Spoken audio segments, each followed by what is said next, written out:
Hi hello welcome to our channel. నేను మీ సిరి. ఈరోజు మనం చెప్పుకోబోయే కథ ఇష్టమైన సకడ పార్ట్ 21. ఇక కథలోకి వెళ్దాం. నిద్ర పట్టట్లేదా వేద? వేద భుజం మీద నిమురుతూ అన్నాడు హర్ష.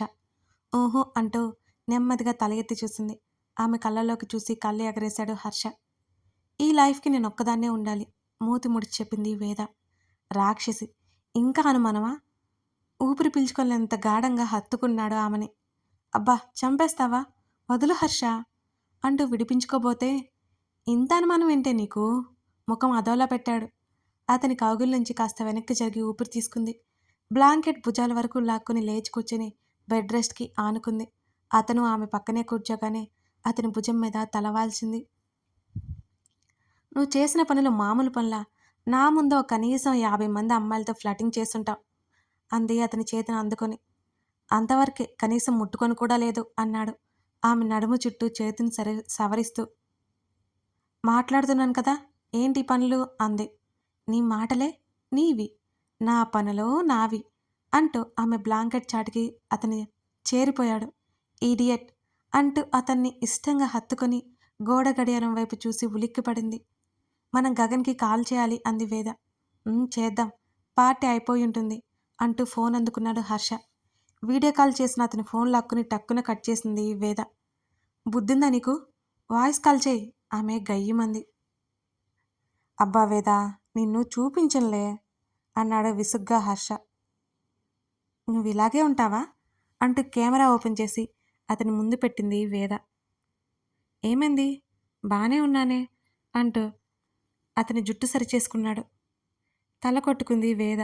ఆ ఇడియట్ అని గట్టిగా అరిచి వెళ్ళిపోతుంటే ఆమె చేతిని పట్టుకుని, అర్థమైంది, ఎక్కువ అరవకు అని నవ్వుకుంటూ కాలు కలిపాడు. ఫ్రెష్ అయి వస్తాను అంటూ వదిలించుకుని వెళ్ళిపోయింది వేద. చెప్పరా, ఇప్పుడు కాల్ చేశావు, పని పట్టలేదా? ఫ్రెష్ అయ్యి బెడ్ మీద వాలిపోయాడు గగన్. ఉఫ్, శాడిస్ట్గా బుద్ధి తక్కువే చేశానులే అన్నాడు హర్ష. శాడిస్ట్ అంటే తెలుసా నీకు అని అడిగాడు గగన్. నాకైతే నువ్వొక్కడవే తెలుసు అన్నాడు హర్ష. నోరు ముయిరా, పెళ్ళాన్ని ఏడిపించి నువ్వు నాకు చెప్తున్నావు అన్నాడు హర్ష. హర్షని అన్నాడు గగన్. మాట మాట పడనివ్వడు వీడు. హర్ష పళ్ళు నూరాడు. వేద పడుకుందా? లేదు, తనే కాల్ చేయమంది. పార్టీ ఎలా జరిగింది అన్నాడు హర్ష. గుడ్. అబ్బా ఉఫ్, నీకు మాట్లాడే మూడ్ లేదు కానీ ఉన్నప్పుడు చేరా. కాల్ కట్ చేశాడు హర్ష. ఏయ్, అప్పుడే కట్ చేస్తావా, వస్తున్నా వేద అరుస్తుంటే ఆమె చేతిని పట్టుకుని మీదకు లాక్కున్నాడు. ఇప్పుడు వాడితో మాట్లాడుకుంటూ కూర్చోవడం అస్సలు మంచిది కాదు బేబీ అని హర్ష అంటున్నాడు. మరునాడు ఉదయం రాత్రి ధరణి కోసం వేసి చూసిన గగన్కి ధరణి రాకపోవడం ఒక్కింత నిరాశను కలిగించిందని చెప్పాలి. డైనింగ్ హాల్లో కూడా ధరణి కనిపించలేదు. కాఫీ తాగి పై గదిలోకి వచ్చాడు అతను. బెడ్ మీద బోర్లా పడుకుని కనిపించింది. సమయం చూస్తే 9 దాటింది. అతను తలుపు వేయడంతో తలుపు చప్పుడై ధరణి తిరిగి చూడలేదు. వచ్చింది తన తల్లి ఏమో అనుకుని నిద్రపోతున్నట్టు కళ్ళు మూసుకుంది. ఆల్రెడీ టిఫిన్ వద్దని ఒకసారి చెప్తే మళ్ళీ అమ్మ ఎందుకు వచ్చింది? విసుగ్గా అలాగే పడుకుంది. తన తల్లి చూసి వెళ్ళిపోతుందని అనుకుంది. గగన్ నెమ్మదిగా ఆమె దగ్గరికి వచ్చాడు. చెంపా నుంచి కళ్ళు మూసుకుని ఉంది. ఆమె జుట్టు సగం ముఖాన్ని కప్పివేస్తే మరో సగం ముఖం దిండులో ఒదిగిపోయి ఉంది. నెమ్మదిగా ఆమె ముఖం మీద పడిన జుట్టుని సవరించాడు. ఆ స్పర్శ ఎవరిదో అర్థమవ్వగానే ఆమె కళ్ళు బిగుసుకుపోయాయి. నిద్రలోనే ఉన్నట్టుగా ముఖాన్ని దిండులో దాచుకుంది ధరణి. ఆమె మేల్కొనే ఉందని అతనికి అర్థమైపోయింది. ఆమె భుజాన్ని పట్టి తన వైపుకు తిప్పుకున్నాడు. ఆమె మీద వరగ్గానే నెమ్మదిగా కళ్ళెత్తి చూస్తుంది ధరణి. అతని ఊపిరి ఆమె కంఠాన్ని తాకుతోంది. ఊపిరి బిగబట్టి అతని వైపు చూస్తోంది ధరణి. ఆమె ముఖాన్ని చూస్తూనే కళ్ళు చిట్లించేశాడు. ఆమె ఒక చేతివేళ్లను తన చేతివేళ్ల మధ్య బంధించేశాడు. ధరణి చేతిని వెనక్కి లాక్కోవడానికి చూసింది. ఎందుకు ఏడ్చావు? సీరియస్గా అడుగుతూనే ఆమెకు ఎదురుగా కూర్చుని ఆమె భుజాన్ని పట్టి పైకి లేవదీశాడు. అదేం లేదు, నిద్ర సరిపోలేదు అంటూ ముఖం తిప్పేసుకుంది ధరణి. ఆమె బుగ్గలు వత్తిపట్టి ముఖాన్ని తన వైపుకు తిప్పుకున్నాడు సున్నితంగానే. అబద్ధం చెప్పకు, చిరాకేస్తోంది అతను విసుగ్గా అడిగాడు.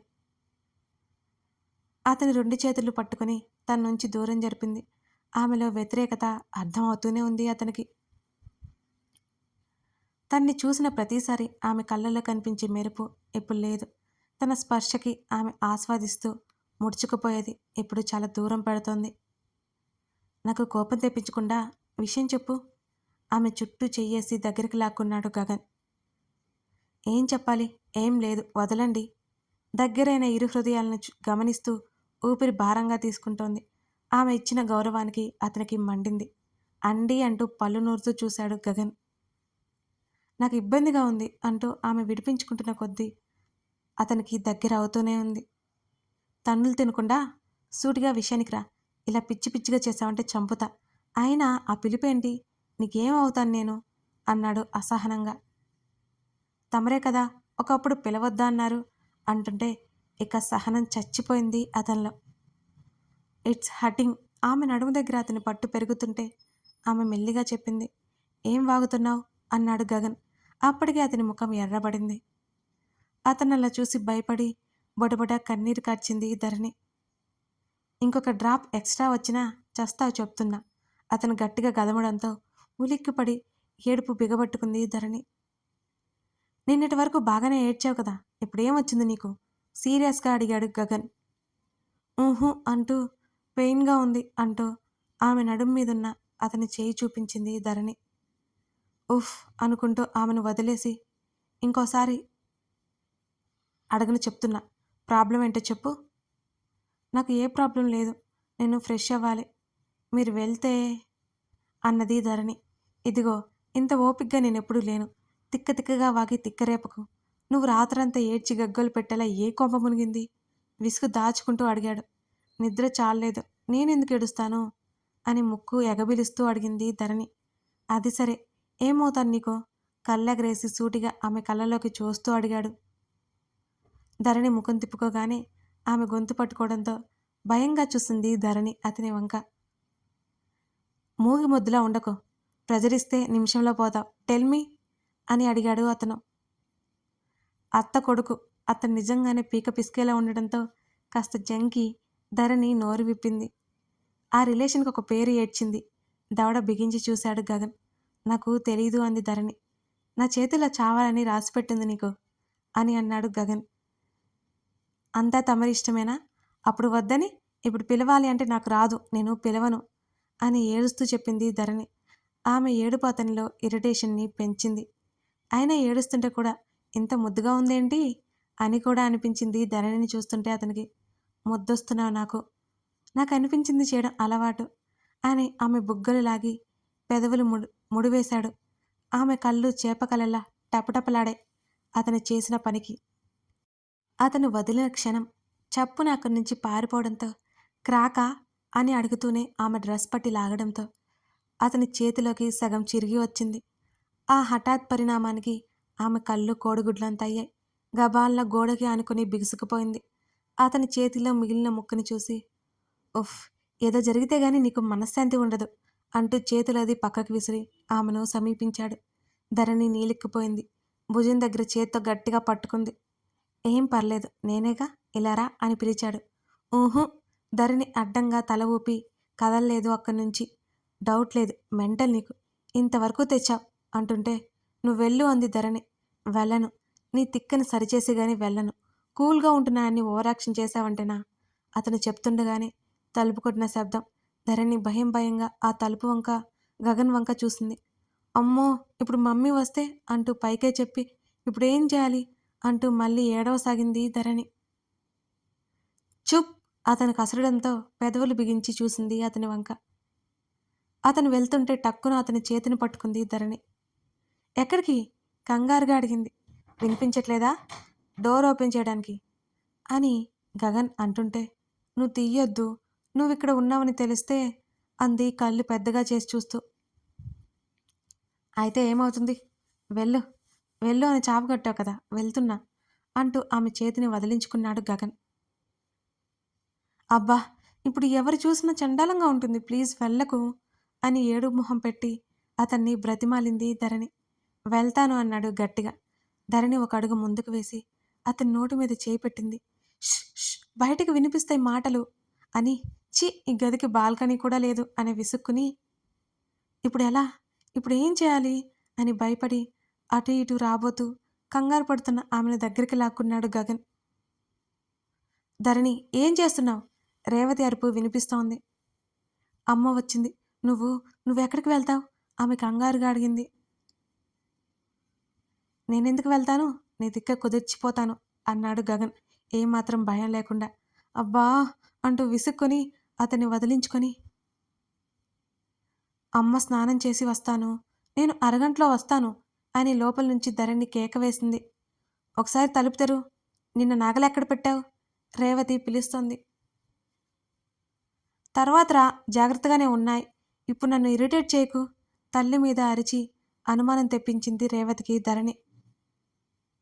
సరే త్వరగా రా, రేవతి చెప్పి వెళ్ళిపోయింది అక్కడి నుంచి. ఆమె పచ్చడి వీపు సగం బహిర్గతం అవుతుంటే చూపు తిప్పుకోలేకపోయాడు అతను. ఏదో గుర్తుకొచ్చినట్టు చప్పున వెనక్కి తిరిగి అతని చూపులు అర్థం చేసుకుని పరుగున వాష్రూమ్ వైపు పరిగెత్తబోతుంటే వెనక నుంచి పట్టేసుకున్నాడు ధరణిని. ధరణి వణికిపోయింది. ప్లీజ్ అంది అతని ఛాతీ సరాసరి ఆమె వీపుని తాకుతుంటే. భుజం దగ్గర డ్రెస్ పక్కకు పోకుండా గట్టిగా పట్టుకుంది ధరణి. ఆమె మెడవంపులో ముఖం పెట్టి I can't control my self అని గుసగుసగా చెప్తున్న అతని మాటలకి ఆమె గుండె గొంతులోకి వచ్చినట్టయింది. ప్లీజ్ వదిలే, నాకు భయంగా ఉంది. ఆ మాట ఆమె నుంచి రాకుండా ఆమె భుజం దగ్గర గాఢంగా ముద్దు పెట్టుకున్నాడు అతను. ఆమె పెదవులు తెరుచుకోగా కనురెప్పలు బిగుసుకున్నాయి. విషయం ఏంటో చెప్పలేదంటే ఇప్పుడు ఏం జరుగుతుందో నువ్వు ఊహించలే. అతని స్వరం లోతుగా గుసగుసగా వచ్చింది. ఏం లేదు, ఏం లేదు. ఆమె ఏడుపు ఆపుకుంది.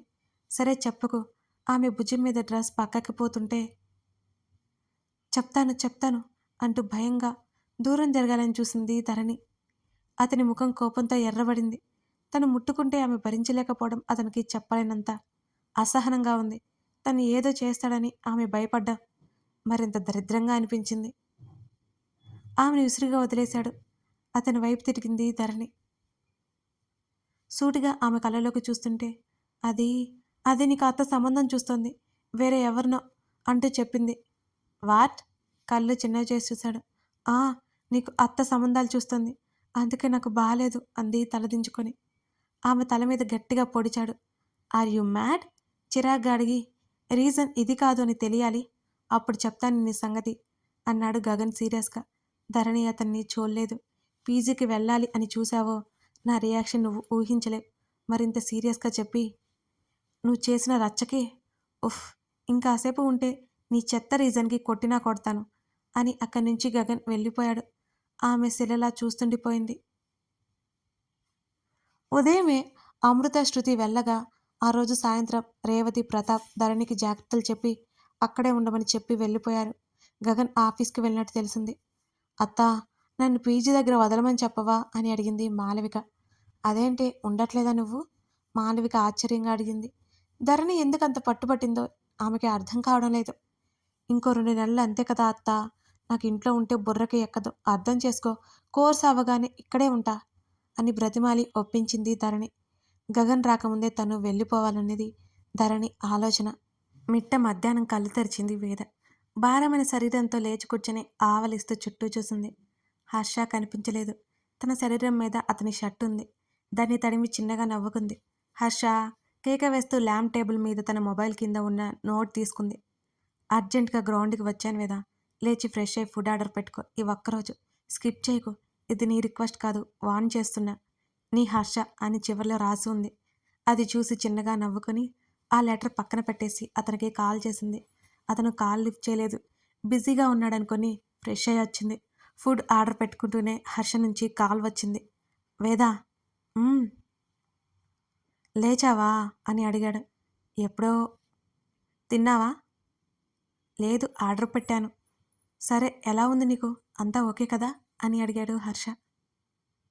అతను మాట్లాడుతుండగానే పక్క నుంచి హర్షని ఎవరో పిలుస్తున్నారు. ఆ మాటలన్నీ ఆమెకు వినిపిస్తూనే ఉన్నాయి. బాగుంది, ఇక హాస్పిటల్కి వెళ్ళకు, రెస్ట్ తీసుకో అన్నాడు హర్ష. నిన్ను చూడాలనిపిస్తోంది హర్ష అంది గారంగా. కావాలని చేయకు రాక్షసి అన్నాడు పళ్ళు నూరుతూ హర్ష. నిన్ను గట్టిగా హక్ చేసుకోవాలని ఉంది గారంగా చెప్పింది వేద. ఉఫ్, ఇప్పుడు రాలేననే కదా ఎక్కువ చేస్తున్నా, యమ సీరియస్గా అడిగాడు హర్ష. లేదురా, నిజమే చెప్తున్నా. నిన్ను గట్టిగా హగ్ చేసుకుని కిస్ చేయాలని ఉంది అని ఆమె అంటుంటే, దెయ్యం, భూతం, రాక్షసి, ఇంకా ఆపవే, మాటలతో చంపేలా ఉన్నా. ఇప్పటికే మా కోచ్ నా వైపు ఉరిమి చూస్తున్నాడు. అతనితో గొడవ పడైనా వచ్చేయాలని ఉంది నాకు. నీకు దండమే బాబు అన్నాడు హర్ష. అతని మాటలకు వేద గట్టిగా నవ్వింది. అయితే రావచ్చు కదా హర్ష అంది గారంగా. వస్తా వస్తా, ఈవినింగ్ వస్తా, అప్పుడు చెప్తా నీ సంగతి.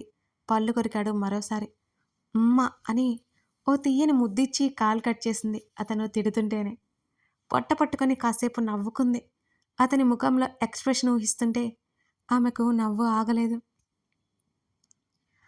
అదేంటి, ఉండట్లేదా నువ్వు? మాలవిక ఆశ్చర్యంగా అడిగింది. ధరణి ఎందుకు అంత పట్టుపట్టిందో అర్థం కావడం లేదు. ఇంకో 2 నెలలు అంతే కదా అత్త, నాకు ఇంట్లో ఉండి బుర్రకి ఎక్కదత్త, అర్థం చేసుకో. కోర్స్ అవగానే ఇక్కడే ఉంటా అని బ్రతిమాలి ఒప్పించింది ధరణి. గగన్ రాకముందు తను వెళ్ళిపోవాలన్నది ఆమె ఆలోచన.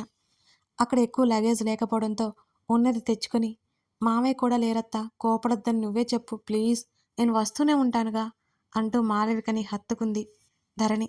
ఏంటో నీ బిహేవియర్ నాకేం అర్థం కాదు. కోర్స్ అయిపోని ఇక్కడే కట్టేస్తా నిన్ను అని చిరుకోపంగా చెప్పింది మాలవిక. ధరణి కన్నీళ్లు దాచుకుంటూ నవ్వింది. డ్రైవర్ని పిలిచింది. ధరణి అక్కడి నుంచి వెళ్ళిపోయింది. మాలవిక నెట్టొచ్చింది. అప్పుడే వచ్చిన స్నేహితురాల్ని చూసి అమృత, శృతి విస్తుపోయారు. ధరు, అప్పుడే వచ్చేసావేంటి అని శృతి అడుగుతుంటే, క్లాసెస్ ఇప్పటికే మిస్ అయిపోయాను కదా, వినాలి కదా అంది ధరణి. బ్యాగ్లో అవన్నీ తీసి సరిగ్గా సర్దుకుంటోంది ఆమె. నువ్వైతే అక్కడి నుంచి వస్తావనుకున్నా. అయినా మీ బావ ఎలా పంపించాడు? శృతి అల్లరిగా అడగడంతో, నువ్వు నోరు మూసుకొని ఉంటావా, ప్రతిసారి అదే గొడవ. ధరణి విసుక్కుంది శృతి మీద. శృతి ముఖంలో నవ్వు మెల్లిగా మాయమైపోయింది. ఎప్పుడు ప్రశాంతంగా ఎవరిని పొరపాటున కూడా నొప్పించని ధరణిని అలా కోప్పడ్డంతో అమృత కూడా ఏమీ మాట్లాడలేకపోయింది. కథ కొనసాగుతోంది. ధరణి అక్కడి నుంచి వచ్చేసింది. గగన్కి ఈ విషయం తెలిస్తే ఎలా రియాక్ట్ అవుతాడు, ఏం చేయబోతున్నాడు తెలుసుకోవాలి అంటే తర్వాత పార్ట్ చూడాల్సిందే. ఇంకొక విషయం అండి, మన ప్రొఫైల్లో ప్రియసఖి అనే స్టోరీ ఉందండి. నేను ఫస్ట్ ఇక్కడ తీసుకొచ్చిన స్టోరీ చాలా బాగుంటుంది. చదివారు అంటే అస్సలు వదిలిపెట్టరు. అక్కడ గగన్, ధరణి మెయిన్ లీడ్స్ ఉంటారన్నమాట. ఓ లుక్ వేయండి, మీకు చాలా చాలా నచ్చుతుంది. మర్చిపోకండి. Thank you.